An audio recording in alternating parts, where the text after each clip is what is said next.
Hi friends, welcome to my channel. എൻ്റെ channel ആദ്യമായിട്ട് കാണുന്നവരാണെങ്കിൽ നിങ്ങൾ എല്ലാവരും സബ്സ്ക്രൈബ് ചെയ്യുക, ബെല്ലൈക്കൺ ചെയ്യുക, ഷെയർ ചെയ്യുക, സപ്പോർട്ട് ചെയ്യുക. ഞാൻ ഇടുന്ന പുതിയ വീഡിയോസ് എല്ലാം നിങ്ങൾക്ക് നോട്ടിഫിക്കേഷൻ ആയിട്ട് കിട്ടുന്നതായിരിക്കും. ഞാൻ ഇന്ന് പറയാൻ പോകുന്നത് എൻ്റെ ഫേസിനെ കുറിച്ചിട്ടാണ്, സ്കിന്നിനെ കുറിച്ച് തന്നെയാണ്. ഒന്ന് രണ്ട് കമൻ്റ് ഇട്ട് എന്നോട് ചോദിച്ചിട്ടുണ്ടായിരുന്നു, എന്താണ് സ്കിന്നിൽ യൂസ് ചെയ്യുന്നത്, ഭയങ്കര ഗ്ലോ ആയിട്ട് തോന്നുന്നുണ്ട്, എന്താണ് അതിൻ്റെ റീസൺ എന്നുള്ളത് ചോദിച്ചിട്ടുണ്ടായിരുന്നു. അപ്പോൾ അതൊന്ന് പറയാമെന്ന് കൂടി വിചാരിച്ചു. വേറെ ഒന്നല്ല, ഞാൻ നന്നായിട്ട് കെയർ ചെയ്യുന്നതാണ്, എൻ്റെ സ്കിന്ന് നന്നായിട്ട് ഞാൻ കെയർ ചെയ്യുന്നുണ്ട്. അതുകൊണ്ടാണ് നമ്മൾ ധാരാളം വെള്ളം കുടിക്കുക എന്നുള്ളതാണ് ഒന്നാമത്തെ കാര്യം. കാരണം നമ്മുടെ സ്കിന്നിന് വെള്ളം ഉൽപ്പാദിപ്പിക്കാനുള്ള കഴിവില്ല. അപ്പം നമ്മൾ വെള്ളം കുടിക്കുക തന്നെ വേണം. രണ്ടാമത്തെ കാര്യം, നല്ലൊരു മോയ്സ്ചറൈസർ നമ്മൾ അപ്ലൈ ചെയ്യുക എന്നുള്ളതാണ്. നമ്മുടെ സ്കിൻ നോക്കി, സ്കിൻ ടൈപ്പ് നോക്കിയിട്ട് നമ്മൾ നല്ലൊരു മോയ്സ്ചറൈസർ അപ്ലൈ ചെയ്യുകയാണെങ്കിൽ തീർച്ചയായിട്ടും നിങ്ങൾക്ക് നല്ല റിസൾട്ട് ഉണ്ടാവുന്നതായിരിക്കും.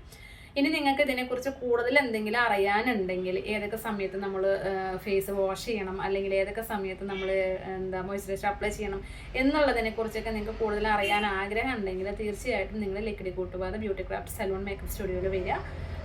നമുക്ക് നമ്മുടെ സ്കിന്നിനെ എങ്ങനെയൊക്കെ കെയർ ചെയ്യണം എന്നുള്ളത് തീർച്ചയായിട്ടും ഞാൻ ഇവിടെ നിന്ന് പറഞ്ഞു തരുന്നതായിരിക്കും. Okay, thank